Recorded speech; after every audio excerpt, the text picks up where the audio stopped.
Hello. Sekarang kita masuk dalam perkenalan hardware. Jadi yang akan digunakan di pelajaran di sistem mikroprosesor ini, kita gunakan mikroprosesor, dalam hal ini microtrainer. Jadi mikroprosesor itu hanya sebuah chip yang dirangkai dengan microtrainer seperti yang ada di yang akan saya perkenalkan ini.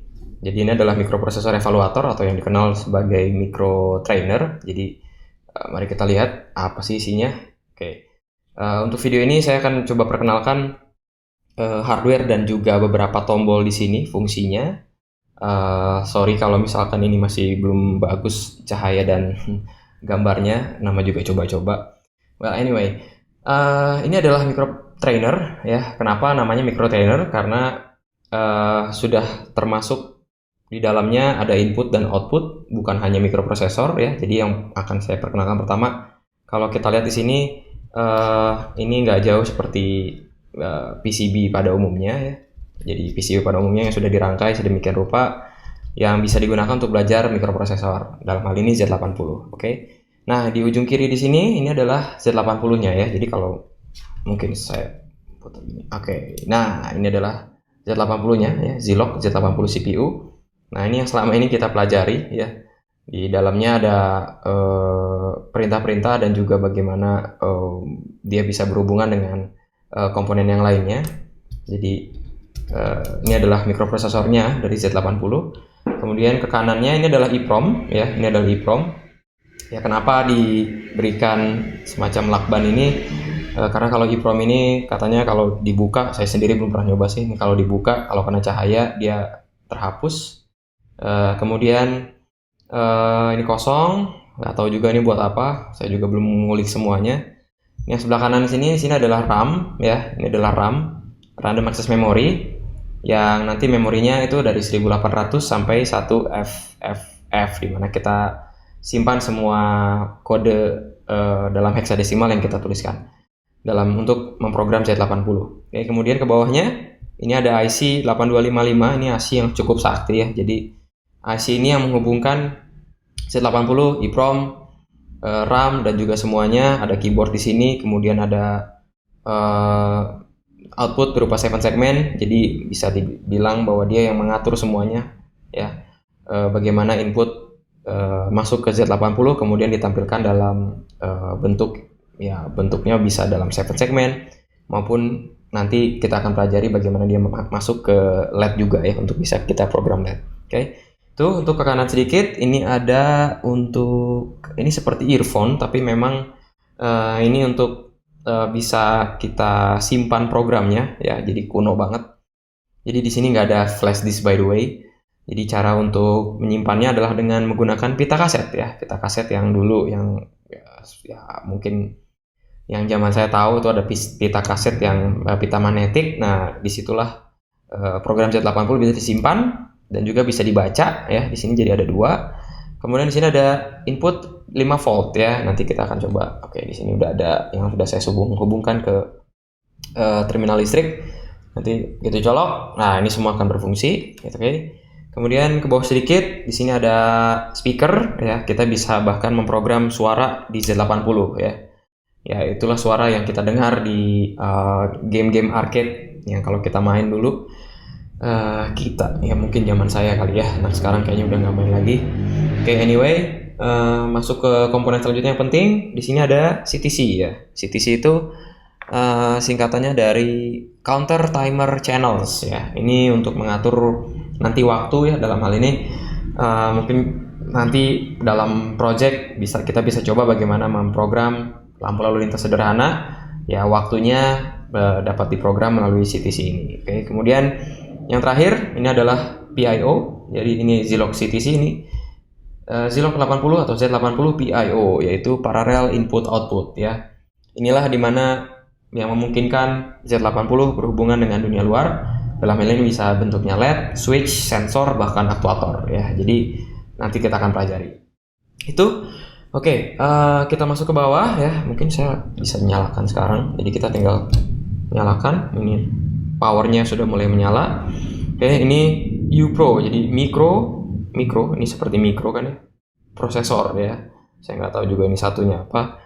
Kemudian ini nanti ada bersuara, nanti semoga bisa masuk ke mic, ada suara. Kemudian ada halt yang menyatakan programnya berhenti ya. Itu nanti kita akan pelajari lebih lanjut. Oke, kita masuk sekarang ke keyboard. Jadi ini hanya ada 7 segmen ya. 6 segmen, 4 pertama ini 1 2 3 4 ini untuk alamat ya, alamat dari memori, dari RAM. Referensi kepada memori itu kan dalam alamat.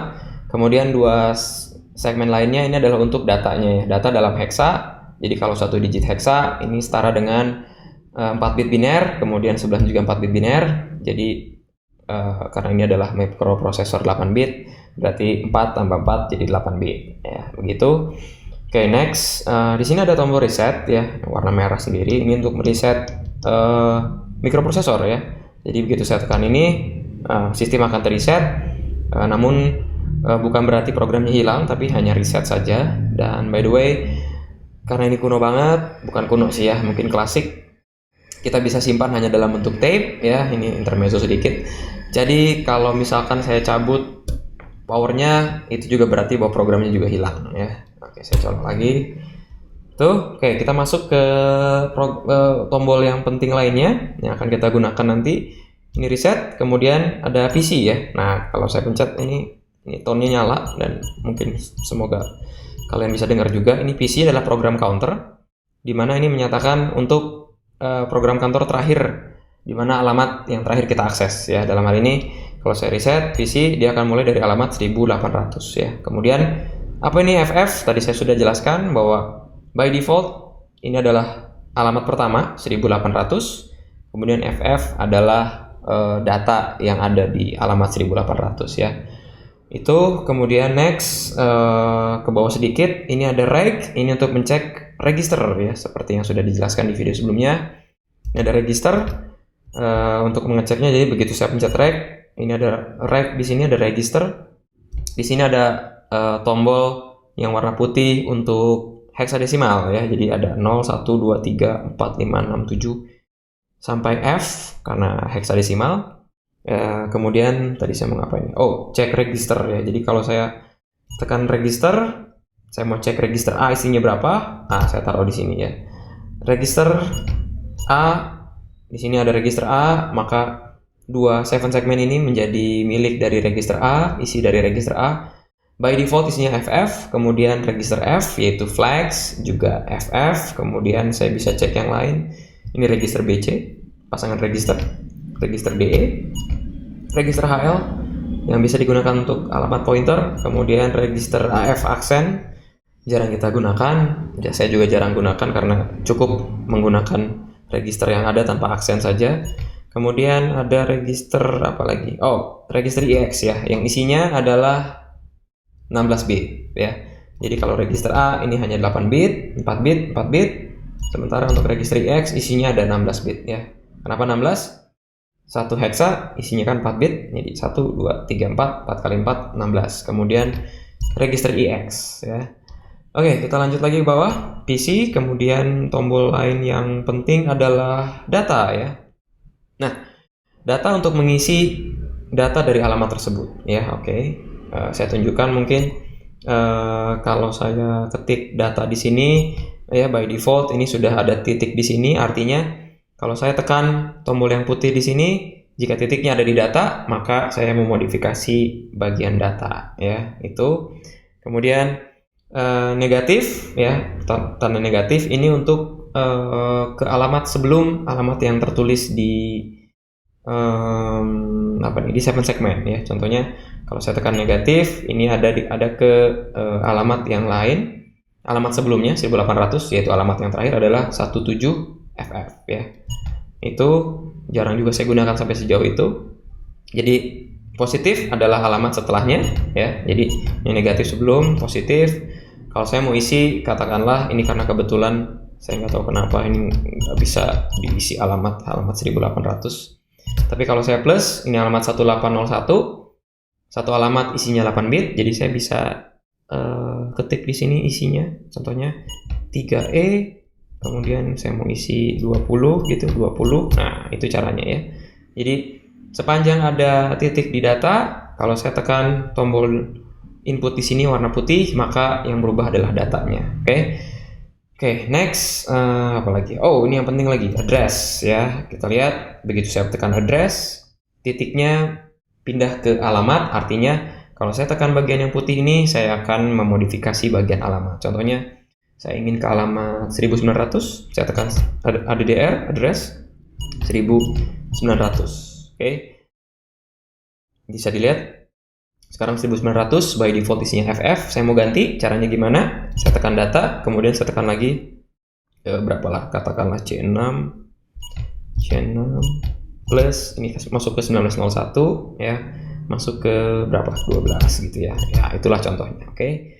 Itu yang lainnya jarang saya sendiri gunakan. Ada di sini insert, yaitu kalau saya mau menginsert satu alamat ya, maka by default jadi 00 sebelumnya, jadi saya insert alamat. Kemudian kalau del, ini saya mau hapus yang sudah saya tulis di sini, bukan berarti alamatnya hapus ya, tapi hanya isinya saja dihapuskan. Oke, begitu dihapuskan, ya yang FF jadi by default lagi kembali ke FF. Itu yang lainnya saya sebelum pernah coba. Ini interrupt, jika ada interrupt. Kemudian program monitor, ini untuk debugging, untuk melihat kalau sudah buat program yang panjang, kita bisa monitor satu demi satu ya, itu mungkin. Kemudian yang terakhir, tombol yang paling penting adalah go ya. Go ini adalah untuk begitu kita tulis semua program kita dalam heksadesimal, bagaimana kita istilahnya compile atau runningnya, kita gunakan go ya. Oke, saya kasih contoh mungkin yang sederhana. Kalau saya mau isi register A dengan angka 6 ya, heksadesimalnya, mnemonicsnya dilihat dari sinopsis program itu adalah 3E, kemudian angka yang akan kita isikan ke register A ya. Jadi misalkan saya isi 3E, saya mulai dari 1801 karena sebelumnya ini rusak, jadi it's okay. Kita bisa mulai dari memori berapapun ya. Jadi kita balik lagi, kalau saya mau isi register A dengan angka let's say C1 ya, jadi saya tulis 3E untuk opcode-nya, kemudian operannya saya isi dengan C1. Kemudian saya mau compile atau saya mau running kode ini ya, saya tinggal pencet reset program counter, kemudian kita mulai dari alamat di mana kita isikan kode heksadesimal kita ya. Dalam hal ini mulai dari 1801, kemudian saya ketik go ya. Sebelumnya kita cek register AF isinya isinya FF. Saya mau isi register AF dengan kode yang tadi 3E C1. Jadi saya tekan reset PC plus dulu karena saya mulai dari 1801. Kemudian saya tekan go ya. Begitu go, seolah-olah nggak terjadi apapun, tapi kalau saya cek register A-nya terisi C1 ya. Itu mungkin navigasi singkat untuk Z80. Oke, thank you.